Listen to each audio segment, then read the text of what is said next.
And here the PlayStation Studios title. Yeah, there's kind of like an interesting break. We'll hear from Herman Hulstaff for this, but there's kind of like a break in between where they go, all right, now the PlayStation exclusives. I think everything prior to this, third-party developed and not exactly exclusive or exclusive at all. But we are seeing like all the titles that we had just seen were games that may have some sort of funding from Sony that are going to guarantee an amount of exclusivity or timed exclusivity or just exclusive content for the PlayStation. This has been a new or a continuing strategy that they started with the PS4 in earnest. So seems like they're healthily pursuing that. Yeah, so this Uncharted The Thief's End, Uncharted 4 coming to the PS4 and remastered for the PS5, I guess, right? Yeah. It was a PS4 game. I'm Herman Hulst, head of PlayStation Studios. PlayStation Studios at its heart. Yeah, and I guess my question there is, what about the first three? Are we going to see those come through? I mean, it's rumored that the Uncharted collection will make it its way as well, but they might have just slightly more issue getting it reasonably updated to where it's like, running at 60 frames per second, because a lot of the systems may only work well at 30. Weren't 1 through 3 all on the PlayStation 3? Yes. Yeah, in that case, you're dealing with different architecture. No, I mean, they updated it. They released the PlayStation or the Uncharted collection on PlayStation 4, so it will run on,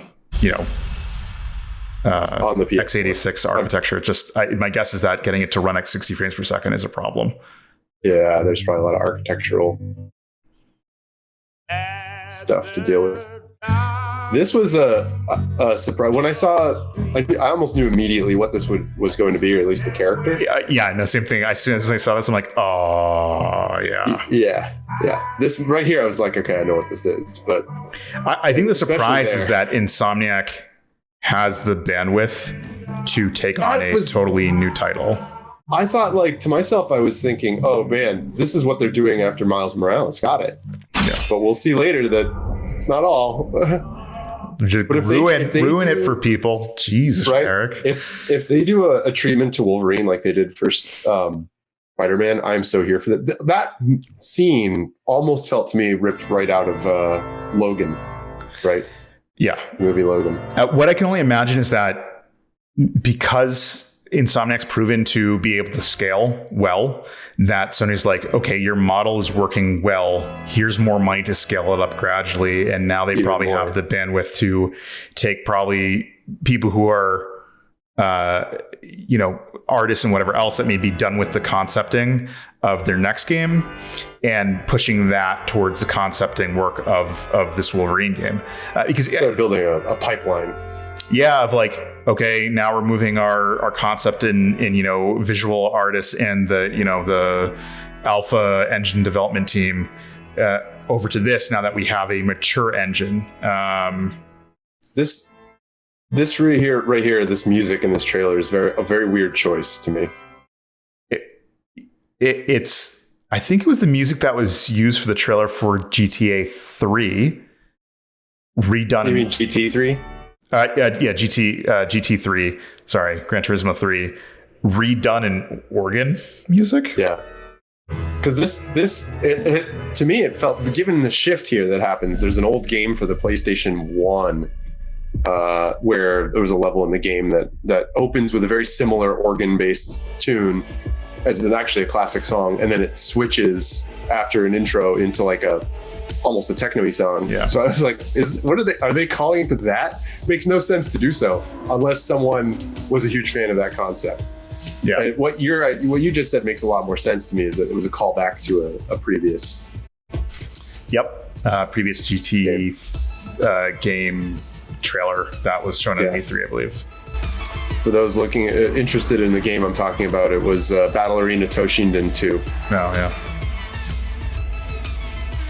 So on GT7, this is the first actually we've seen of like things that look like a real game.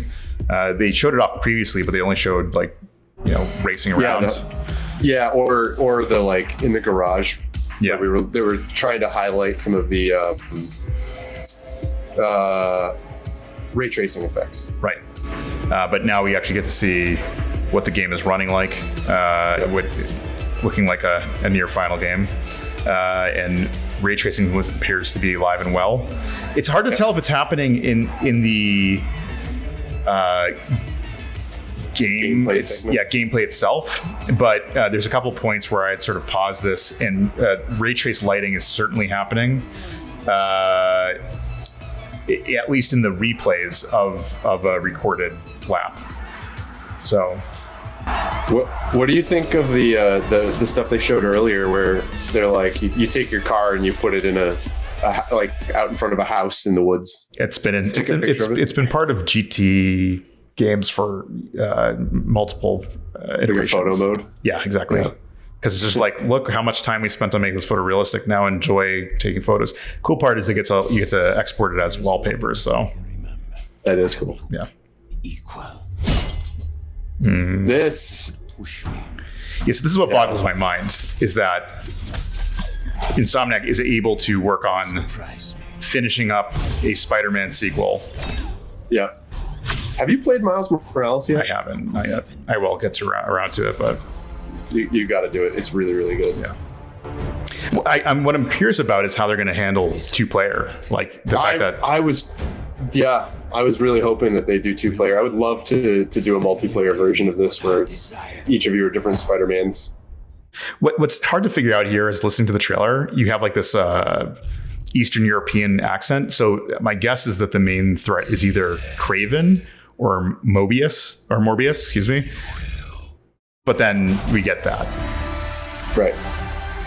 So, and I think if Sony's smart, they have some light tie-in to the films that they're working on. Yeah, that's right. Because they have the Venom film, they have the Morbius film, they have a sequel to Miles Morales, and you can see that there's some parallels with the characters we may see in this game. But super surprising that we actually got that. Right. A full-blown Spider-Man 2 on top of a Wolverine. Insomniac, who just finished, of course, Ratchet and Clank, and Miles Morales, and they had to have had Spider-Man 2 in development as well. So they had 3 games in parallel being developed, which I just find crazy. Here we go. Spider-Man is announced for a 23 release at some point. So this was sort of a relief to see. I like how they start with Loki walking in with the Loki horns, so it turns out to be a deer. Whoa, Atreus.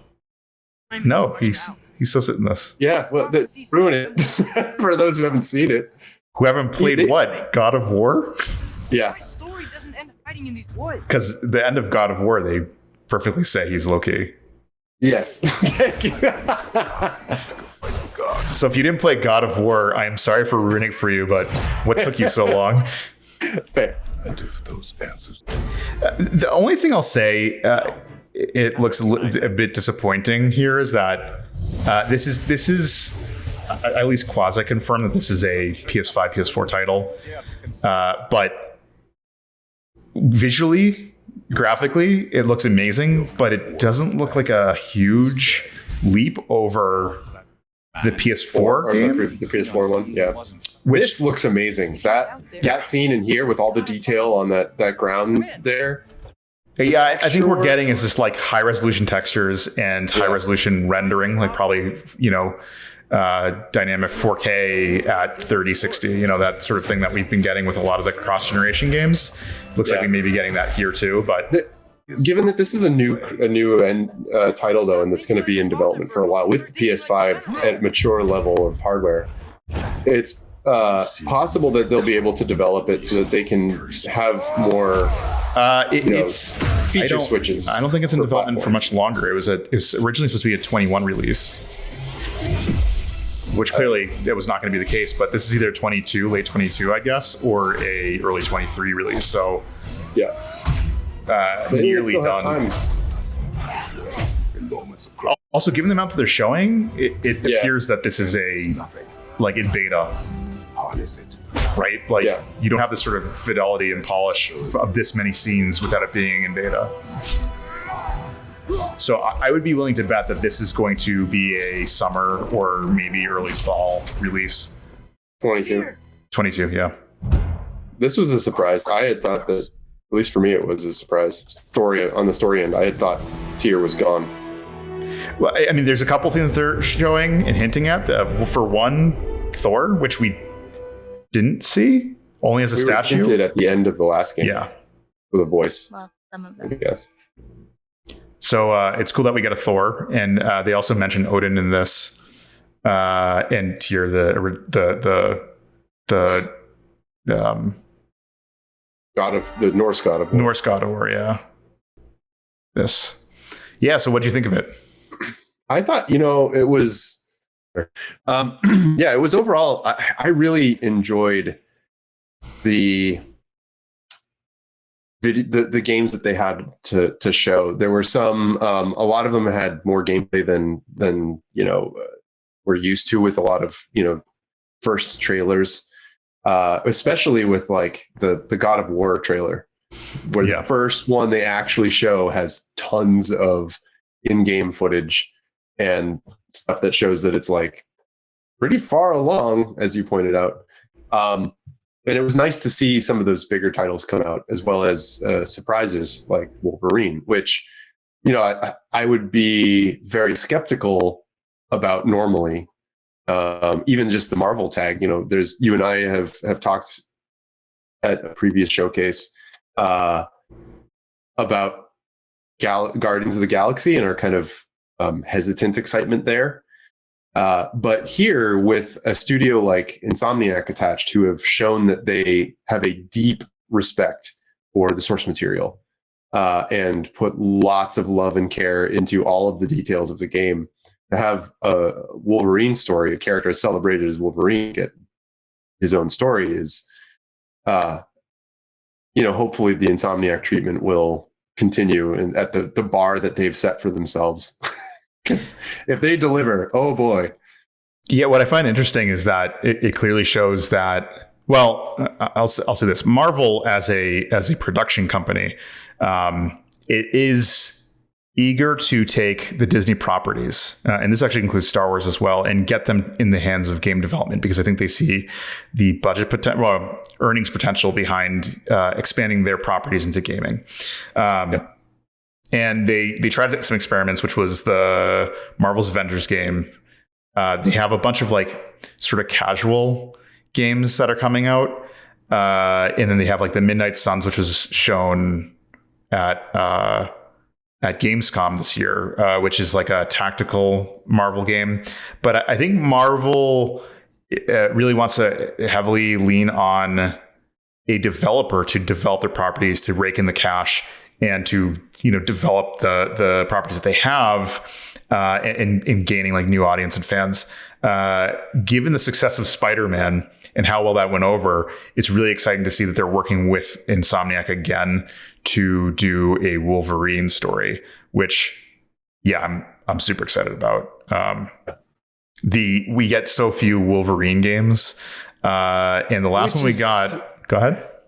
It's totally surprising that we get so few of them, because it's such rich source material and like a clearly game ready mechanic.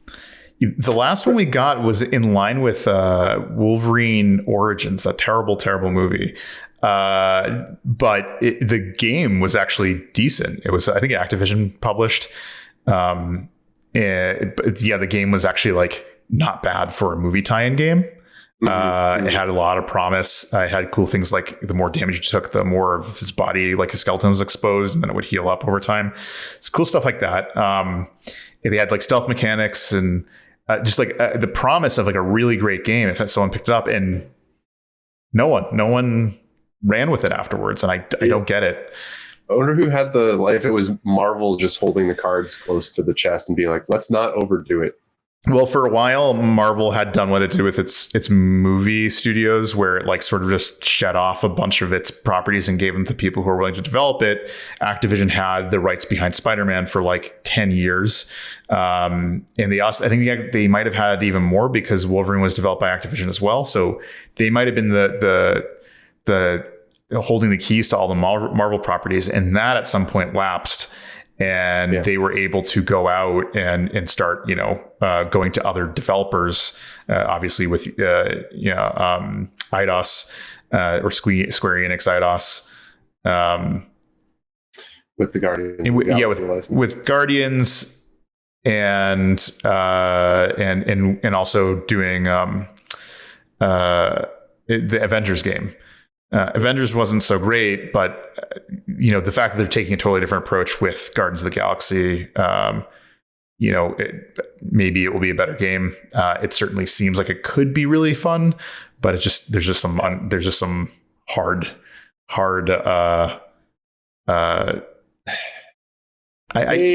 perceptions that it has to overcome. The presentation in the trailers, I think, maybe souring the experience for me, which is exactly the opposite of what you want with a trailer. Yeah. For me, the moments that I'm like, okay, this looks like it could be something fun, like I could actually maybe get into this, are the moments where they show the gameplay, where they show the characters sliding around in the tactical combat you get into, where you're switching party members and whatever, controlling them in different moments and giving commands. That whole thing looks pretty cool. All the cutscenes where they're trying to show how our humor and look at our Star-Lord. He's funny, just like Chris Pratt. It's like, okay, can we? Yeah, it's at times Chris Pratt though. Stop it. Yeah, it's at times a bit cringy. I mean, it also seems like they're trying to do their own thing, but they seem definitely shackled to the movies, which is a difficult position to be in. But I don't know. Maybe once you start playing it and you get familiar with the characters, it's going to feel different enough. But it's still hard to tell right now. I will say an interesting point is that this does do a really good job of doing that 2 to 3 year outlook, because what they were able to show, ignoring all like the third party games, which I know there's a couple in there like Deathloop. Let's see, there's Deathloop, Forspoken. All those games and Ghostwire Tokyo are all have some sort of exclusivity behind them. It's unclear exactly how much that is. I don't think Sony's really forthcoming on that, but that aside, we know that the sort of lineup right now is we have Deathloop coming out at the end of the year. And then we just got Ghost of Tsushima director's cut. And there's not really much for the latter part of the year. Not first party studio. When is it early next year, like February? Because they announced recently the launch date for Horizon. Yes, and that's an early 2022 game. Yeah. Then we found out in this that Gran Turismo 7 is a March 22. So we get two big first party games loaded up at the beginning of the year. I'm fairly sure God of War Ragnarok is a 2022 release. I just would assume it's summer, which actually was a traditional release time for God of War. So they may target that again. But it could also be like an early fall or late fall. Then we have Spider-Man 2 that's promising a 2023 release date. I wouldn't be surprised if it's an early 2023 release. No release date for Wolverine, but I'd say it's pretty obvious that it's not in a state where they can show it. So this may be the sort of E3 where we get our first glimpse of Wolverine, like they did with Spider-Man. So like we've got actually a pretty good lineup of stuff. We have and actually a nice pathway for them to keep hype going. But yeah, I think they did a really good job at actually outlining a 2 to 3 year plan for PlayStation owners, stuff that I think is really important to do. And I think the thing that's more incredible, because Xbox was able to do this as well. I think the thing that's more incredible is that how much gameplay we were actually able to see of some of these games. Yeah. It's wild that, I think that's one of the things that may separate it from the state of play from a lot of what we would see in the past with E3 presentations, where it's all trailers that are like clearly put together, and it's all very early stuff to try to get people ramped up and interested in things. I mean, we get a little bit of that now. Like Wolverine is exactly that, but it was effectively a much shorter trailer and kind of sneak peek and just like a more of a name drop, similar to a few weeks ago we had the Dead Space drop. Right. Yeah, which is teaser. It's like, hey, yeah, it's they have to be an early alpha for Wolverine, I'd imagine.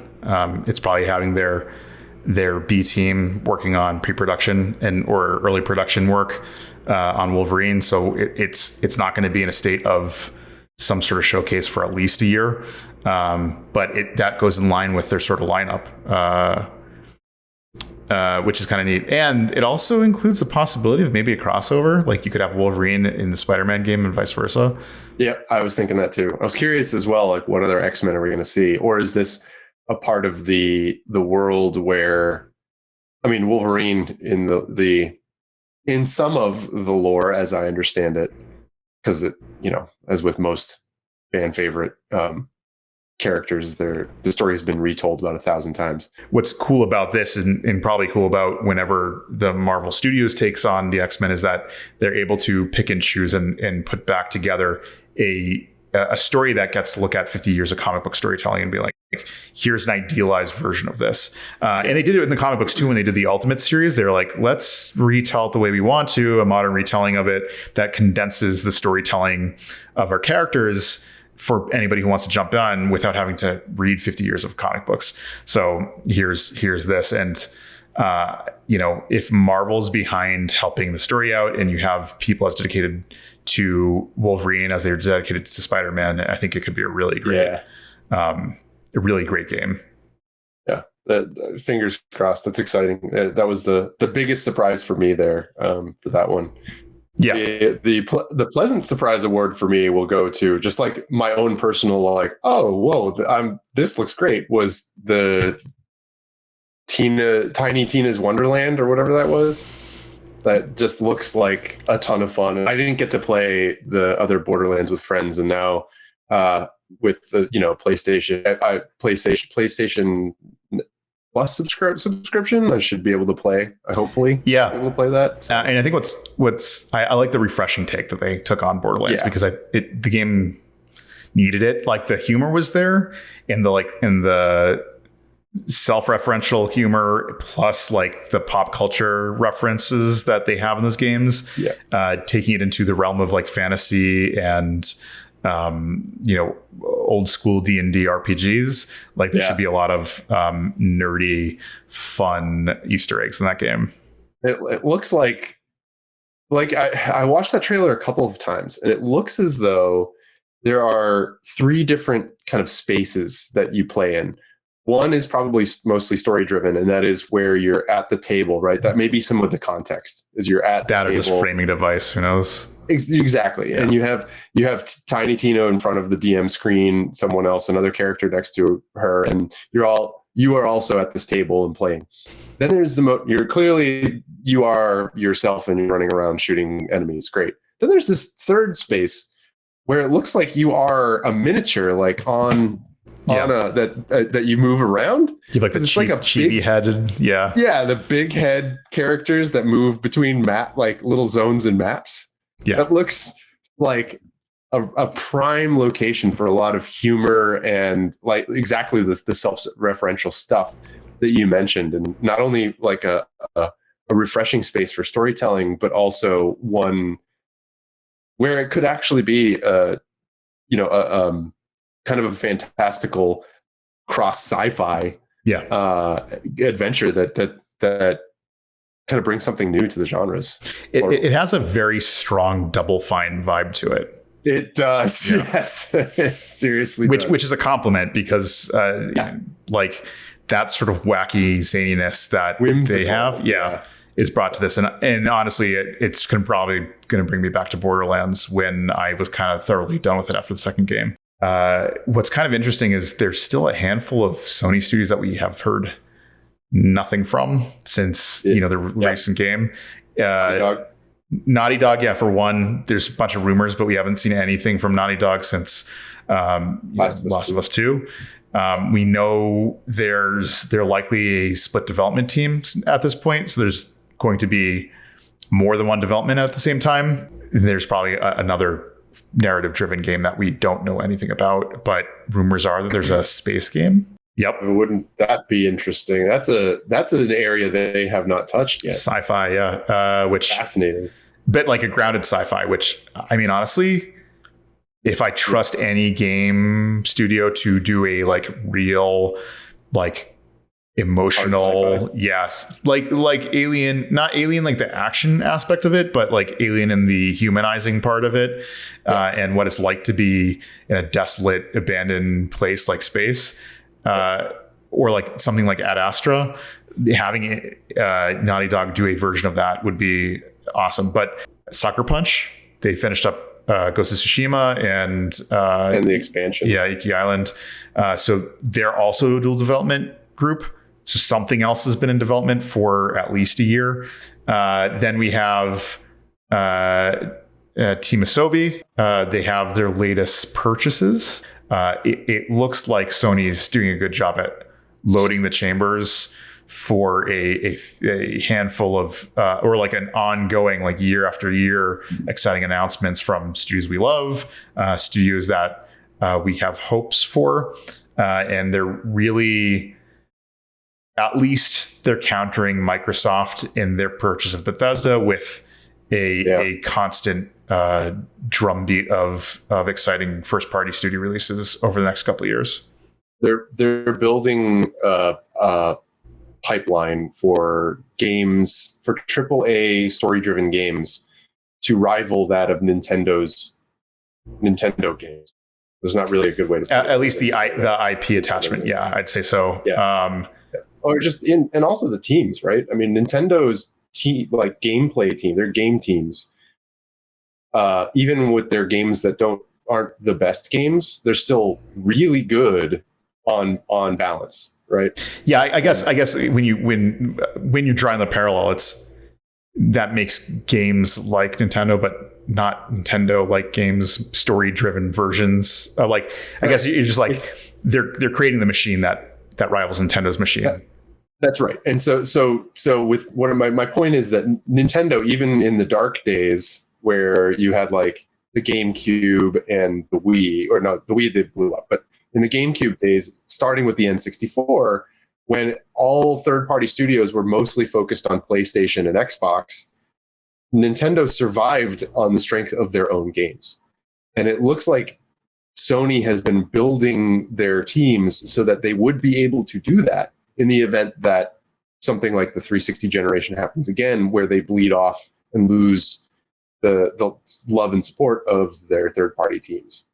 And a lot of that seems to be done through this crazy ramp up of AAA experiences and story-driven games. And I think what Microsoft and Sony learned from the PS4 generation, Xbox One generation, is that when you have an x86 architecture, PC is able to rival, because any third-party developer that can make a game for the PlayStation can also deliver it for PC. And over the last 8 years of the PS4 generation, the PC went from being the underdog gaming platform to rivaling that if you're willing to drop loads of money into gaming. So I think they're taking the proper strategy of not sitting on their laurels and being content with their console business as it is. They're looking at themselves more as a content and media business, like they do with their film studios, and saying